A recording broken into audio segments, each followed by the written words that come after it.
అందరికీ ప్రేస్తున్నాడండి. మరి మన మధ్యలో మరొక సాక్ష్యం ఉంది. ఈ ఆంటీ సాక్ష్యము మరి దేవుడు వారి కూతుర్ల జీవితంలో ఎలాంటి కార్యాలు చేశారో ఒకసారి వారి మాటల్లో విందాం. మా అమ్మాయికి 4 సంవత్సరాలు అవుతుందండి పెళ్ళయ్యి, ఇంకా పిల్లలు లేరు. మొన్న అన్నయ్య దగ్గర ఫ్రూట్ తీసుకుపోయేసరికి మీ ప్రెగ్నెన్సీతో ఉంది, ఇప్పుడు హాస్పిటల్ తీసుకుపోతే కన్ఫర్మ్ అయింది, బాగుంది అని అంతా అనేసి చెప్పారు. ఫస్ట్ ప్రెగ్నెన్సీ పెద్ద పాపకి లేరు, చిన్న పాపకి బాబు ఉన్నాడు. బాబు కూడా దేవుడిచ్చిన ప్రసాదమే మాకు. బాబు పుట్టంగానే కూడా సీరియస్ ఉండే బాగా. ఈ అయ్యగారితో ప్రేయర్ చేయిస్తే బాగున్నాడు. 5 రోజులు హాస్పిటల్ ఉండాలన్నాడు, 3 రోజులలోనే తిరిగి వచ్చాడు.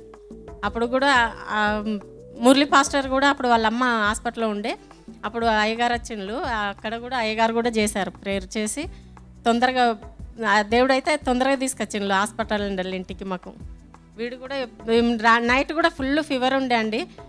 ఫేర్ కాల్కు ఫోన్ చేసి ప్రేయర్ చేయిస్తే ఫీవర్ కూడా తగ్గింది. ఇప్పుడు విన్నారు కదండి ఆంటీ సాక్ష్యము. మరి ఆంటీ చెప్తున్నారు వాళ్ళ పెద్ద కూతురికి మ్యారేజ్ అయ్యి 4 years అవుతుంది, ఇప్పటి వరకు పిల్లలు లేరు. గత 2 yearsగా వాళ్ళు రెగ్యులర్గా మన సంఘానికి రావడం జరుగుతుంది. ప్రతి హీలింగ్ ప్రేయర్లో కూడా వచ్చి వాళ్ళకున్న ప్రాబ్లమ్స్ని బట్టి దైవజనం చేత వారు ప్రేయర్ చేయించుకుని వెళ్తారు. చాలా విశ్వాసంతో ఉంటారు ఆంటీ వాళ్ళు.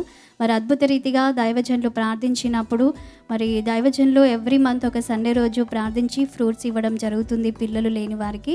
మరి వాళ్ళు ఎప్పుడైతే విశ్వాసంతో ఆ ఫ్రూట్ తీసుకున్నారో మరి చెప్తున్నారు వాళ్ళ పెద్ద కూతురు 4 years తర్వాత మరి కన్సీవ్ అయింది అని చెప్తున్నారండి. మరి ఎన్నో ఇయర్స్గా పిల్లలు లేక బాధపడుతున్నారా? మరి మీరెందుకు రాకూడదు సంఘానికి?